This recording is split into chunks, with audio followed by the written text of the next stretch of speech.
Fala galera, professor Paulo, professor de filosofia e de sociologia.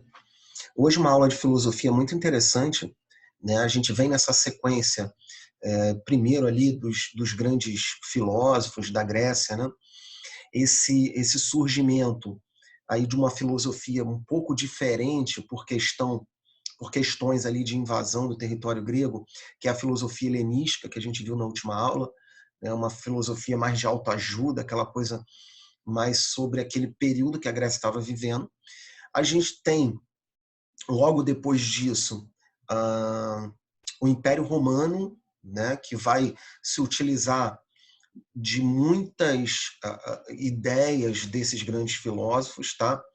E no ano de, só conferir aqui, no ano de 380, no século I ainda, o imperador de Roma, Teodósio, vai estabelecer o cristianismo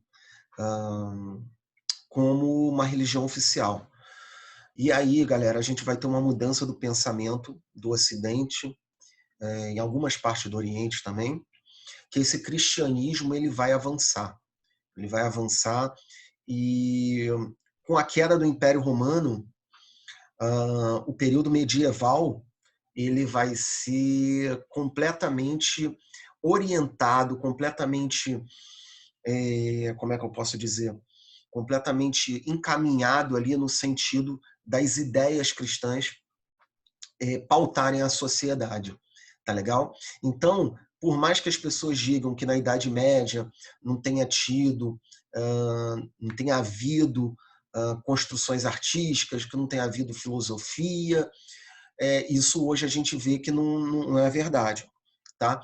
Mas a arte, a filosofia, e outros tipos de conteúdo criado nesse período, que dentro da história a gente costuma chamar de Alta Idade Média, de Baixa Idade Média, está pautado ali em trabalhos religiosos, tá legal? A sociedade naquele período vai ser uma sociedade completamente temente aos preceitos, né, da igreja, vai ser dominada por uma classe uma sociedade bem enxuta, onde você vai ter ali os senhores feudais, você vai ter ali o clero e você vai ter ali os servos, né, que vão estar sendo instruídos por essa ideia cristã, né? Então, a filosofia que vai surgir, como não foi diferente, vai ser uma filosofia cristã. Alguns expoentes ali, a gente vai ver, vão trabalhar a ideia de, por mais que seja um pouco difícil, entender fé com razão, tentar estabelecer um viés de fé e razão para que as coisas possam ser estabelecidas, tá? Então, filosofia medieval, vamos começar aí. Deixa eu compartilhar aqui com vocês. Então, a gente costuma chamar ou de filosofia medieval ou de período medieval, tanto faz, tá legal? É uma filosofia que é um conteúdo que realmente cai bastante, tá? Vira e mexe, a gente tem questões aí desse período, tá? Principalmente dos seus principais autores, tá? Que é o Santo Agostinho e São Tomás de Aquino, né? Mas a gente vai ver aí com calma. Então, assim, esse período da Idade Média, como eu disse, é um período ali de consolidação do cristianismo, né? O período de ascensão do cristianismo vem ali do Império Romano, mas de consolidação desse cristianismo, dessa Igreja Católica Apostólica Romana, é ali dentro da Idade Média, tá legal? Então, os primeiros padres ali, as primeiras pessoas que começam a transmitir esses feitos de um Jesus, né? Eles são chamados de padres evangelistas. Ali no primeiro século, até no segundo século, esses caras vão estar divulgando, né? Essa, não vou dizer filosofia, mas essa metodologia de vida, né? E eles vão ser chamados de padres evangelistas, né? Vamos acompanhar aqui. Vamos lá. Então, aqui no século I e II, né, padres evangelistas, desculpa, porque eles passavam as coisas, padres apostólicos, tá legal?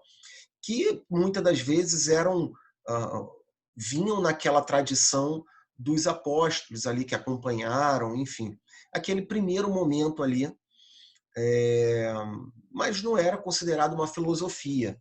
Eles estavam divulgando uma nova fé, uma nova forma de se viver, né? E aí no século III e IV, a gente já tem, dentro já do Império Romano ali, o chamado período apologista, tá legal? E isso raramente cai, tá, galera? Isso é só uma forma de a gente tentar compreender como chegou lá na Idade Média. É um momento de defesa. Então você tem o paganismo, que é a religião oficial ali dentro do Império Romano. Isso muda com esse ato do Teodósio, né? E aí você tem ali uma defesa do cristianismo contra esse paganismo. Então você entra numa disputa ali nesse segundo momento, tá legal? É, Depois disso, para ficar mais tranquilo aqui, depois disso a gente vai ter duas escolas muito bem pautadas, que aí a gente pode chamar de uma filosofia aí da Idade Média. Tá legal? Por que uma filosofia? Porque ela costuma pensar ali com uma certa racionalidade, o homem, né? Por mais que esteja envolvido Deus, né? Mas ele procura trazer essa racionalidade também dentro dessa cultura aí medieval. Lembrando, nessa cultura medieval, ela proíbe, muitas das vezes, os livros, né, construídos aí pelos gregos, a filosofia de Platão, a filosofia de Aristóteles. Então, são livros aí que não são bem-vindos nesse período. Então, era muito difícil o contato com essa filosofia, que isso vai ser voltada ali na Idade Moderna, principalmente, né, com humanismo, né, antropocentrismo. Então se volta um pouco essa cultura greco-romana. Mas aqui agora no momento a gente vai ver duas escolas. E o que é importante a gente saber mesmo para a nossa prova do Enem, para o nosso conhecimento de maneira geral, são essas duas escolas e principalmente esses dois autores que a gente vai ver hoje.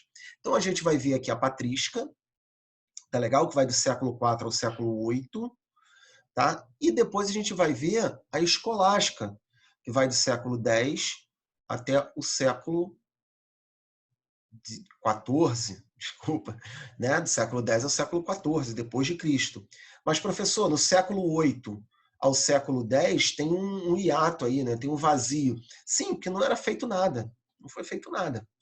Né? Então, sim, nesse período não se tem uma construção de uma filosofia, tá legal? Então, a patrística aqui é a primeira parte, tá legal?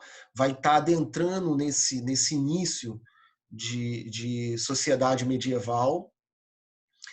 A gente chama na história de Alta Idade Média, tá legal? Vocês já devem ter visto isso aí com professor de história. E esses primeiros filósofos, esses primeiros caras que pensam a fé dentro da patrística, eles são chamados de padres, os pais da fé, por isso patrística. Tá legal? O nome mais importante, e aí, galera, bastante atenção nisso aqui, tá? O Agostinho de Hipona, ele pode vir com diversos nomes, tá? Ou Santo Agostinho, ou Agostinho de Hipona, ou Santo Agostinho de Hipona. Então, tenham atenção nisso. Hipona era um local ali no norte da África. O Agostinho, ele era já um filósofo, tá? Ele já estudava filosofia antes de virar padre. Então, quando ele entra nesse mundo da fé, ele procura entender a fé de uma forma mais racional. Tá? Então ele tenta conciliar fé e razão. Tá legal? O período não permitia a negação da religião. Então era muito complicado alguém querer escrever alguma coisa que não fosse dentro ali da fé. Então, Agostinho ele tem algumas teorias, né, que ele escreve nesse livro aqui, ó. Desculpa, gente. Que ele escreve nesse livro, não. Aqui, ó. As principais teorias dele são 5, são 4 teorias. Desculpa. São 4 teorias as principais dele. Primeira, então lembrando, o Agostinho, o que o Agostinho estabelece? Uma tentativa, tá legal? Vou conversar melhor com vocês aqui. Uma tentativa de você defender a fé de uma forma que você também defenda a razão, né? Como fazer isso? Então eles criaram algumas teorias, né, que tentassem justificar isso. Então a gente vê nessas teorias aqui, a gente vai entender bem como é que funciona. Vamos lá, acompanha aqui comigo. Primeira teoria do Agostinho de Hipona, iluminação, tá? Então ele diz que a fé ilumina. E ilumina como? Revelando verdades para o indivíduo. Como se a luz que fosse guiar o conhecimento verdadeiro viesse através da fé. Então, ele usa, né, aquela questão do conhecimento, que é importante você buscar o conhecimento, aquilo tudo que aqueles autores clássicos falavam, mas ele falava, ó, acima disso aí tem a fé. Então a fé ilumina a você ter esse conhecimento, a você ter esses pensamentos. Tá legal? Então, a teoria da iluminação é essa coisa da fé. A fé seria como uma luz que estaria iluminando as ideias. Tá legal? Ficou claro isso aí? Fácil. Tranquilo. Vamos lá, partir para outra. A segunda teoria dele, aqui, ó, é o bem e o mal. Então ele vai falar que existe o bem e o mal. Esse bem e o mal ele existe, tá? Mas também existe o livre-arbítrio. Para ele, é uma questão de escolha. As pessoas são livres para escolher entre o bem e o mal. Tá legal? E isso aí é uma questão da racionalidade. Olha só, existe o bem, existe o mal. Se você está indo para o mal, é porque você quer.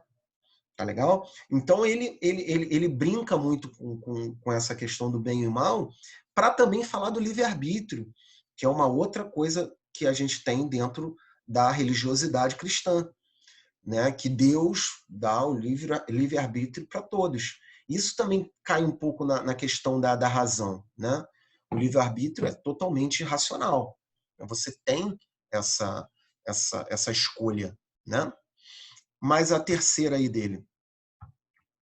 Então a gente tem a iluminação, a gente tem o bem e o mal, e aí é o grande livro do Agostinho de Hipona, é o livro Confissões, tá legal? Quem é católico aí, ou quem não é católico, mas com certeza já ouviu falar, a questão de você ter que se confessar, não é isso? Você tem lá a sua vida pecaminosa, os erros que você cometeu, né? Você, por mais que o Deus, isso o Agostinho defendia, por mais que o Deus fosse onipotente, onipresente, onisciente, estivesse em todos os lugares, você precisava se confessar para alguém. E isso, para ele, era uma questão da racionalidade. Porque quando você... Galera, estou falando de Agostinho, tá? Era o lado da racionalidade, da ética da responsabilidade. Quando você confessa, você está assumindo a sua falha. Então, para o Agostinho, era importante essa confissão. Por mais que ele já soubesse que Deus sabia de tudo, né? Essa questão da confissão era importante. Tá legal? E o quarto aí, ele faz uma ideia de como se fosse uma cidade, um estado de Deus e uma cidade dos homens. Como é que seria isso? Ele fala que a cidade governada pelos homens é uma cidade conflituosa.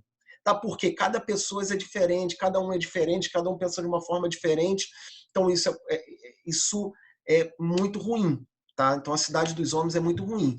Se houvesse uma cidade de Deus, né? Não é o filme, não, da cidade de Deus, é uma cidade de Deus mesmo, né? Todo mundo teria o mesmo pensamento, todo mundo teria a mesma fé, e aí a cidade seria muito mais organizada. Tá legal? Então, a patrística tem como seu expoente aí o Agostinho de Hipona, Santo Agostinho, né, que vai ter essas teorias aí dentro desse material que ele escreve. É muito utilizado até hoje pela igreja, as ideias de Santo Agostinho, tá? Foi um grande filósofo, mas lembrando, esse período não tem como a gente sair da parte religiosa cristã, tá legal? Então não tem. Professor, mas eu não acredito. Mas, galera, tem que estudar, né? Aqui o professor não está falando sobre o que eu penso, eu estou falando sobre o que Agostinho pensava, tá? E agora a gente vai entrar numa outra escola, que é a escolástica, tá legal? Escolástica que vem de escola, tá? No século X ali, na Baixa Idade Média, você começa a ter a volta das universidades dentro da Europa. Você começa a ter um ensino de filosofia, um ensino de matemática, um ensino de retórica, a busca desses filósofos antigos começam a ser dentro ali da universidade. É claro que são universidades ainda religiosas, tá? Mas já começa a ter uma mudança. E dentro dessa escola, que vai ali até o século XIV, né, o principal filósofo é a mesma coisa do Agostinho. Tá? Você vai ver ele caindo como Tomás de Aquino, caindo como São Tomás de Aquino, isso acontece, tá legal? O principal livro dele foi a Suma Teológica, tá? E ele, como o Agostinho de Hipona, ele também tinha algumas teorias para o quê? Para justificar a existência de Deus, que era as 5 vias, teoria das 5 vias. Ele tinha, dentro da sua filosofia, uma base aristotélica, mas, professor, como assim? Você mesmo me disse que esses caras não tinham contato com o material, né, dos grandes filósofos. Como é que ele tem uma base de Aristóteles? Porque ele teve o contato com alguns povos, né, e um árabe chamado Revoar entregou para ele o material de Aristóteles. Ele fez lá a sua tradução e pautou a sua filosofia dentro de uma base de pensamento de Aristóteles. Mas é claro, uma base de pensamento de Aristóteles cristã, tá legal? Então, o que foram essa teoria das 5 vias dele, né, do Tomás de Aquino? Tá aí. Primeiro, primeira via, motor imóvel. Tá? Que isso, professor? Não estou entendendo. Tá. Então, para ele, para o Tomás de Aquino, todos os seres se movimentam, estão em movimento. Mas vai existir um ser que é imóvel, né? Que estava ali parado, que vai impulsionar todos os outros seres. Quem é esse ser? Deus. Tá? Então, para ele, todo mundo, o homem não está parado, ele está em movimento. Mas tem um ser que movimenta toda essa engrenagem, todo esse motor, né, da sociedade, que é Deus. Tá legal? A segunda via de São Tomás de Aquino é via da causa eficiente, capaz de transformar todas as coisas. Nenhum ser pode ser causa eficiente de si mesmo. A primeira causa eficiente que vai transformar todas as coisas é Deus. Então ninguém é capaz de se transformar, tá? Só Deus vai transformar as coisas. Isso é a causa eficiente. Só tem um ser que vai poder transformar as coisas.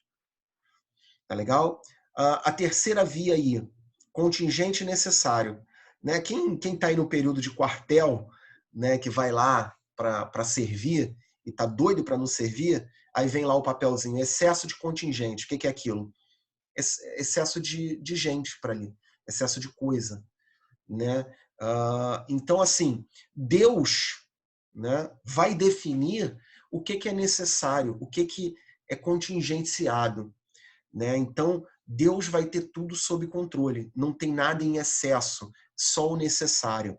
Tá legal? Então, essa é uma das teorias, a terceira teoria aí das vias. A quarta é graus de perfeição. O que é graus? Você tem lá, é como se fosse uma, uma escadinha, né, de graus. Eu tenho grau 10, grau 9, grau 8, né?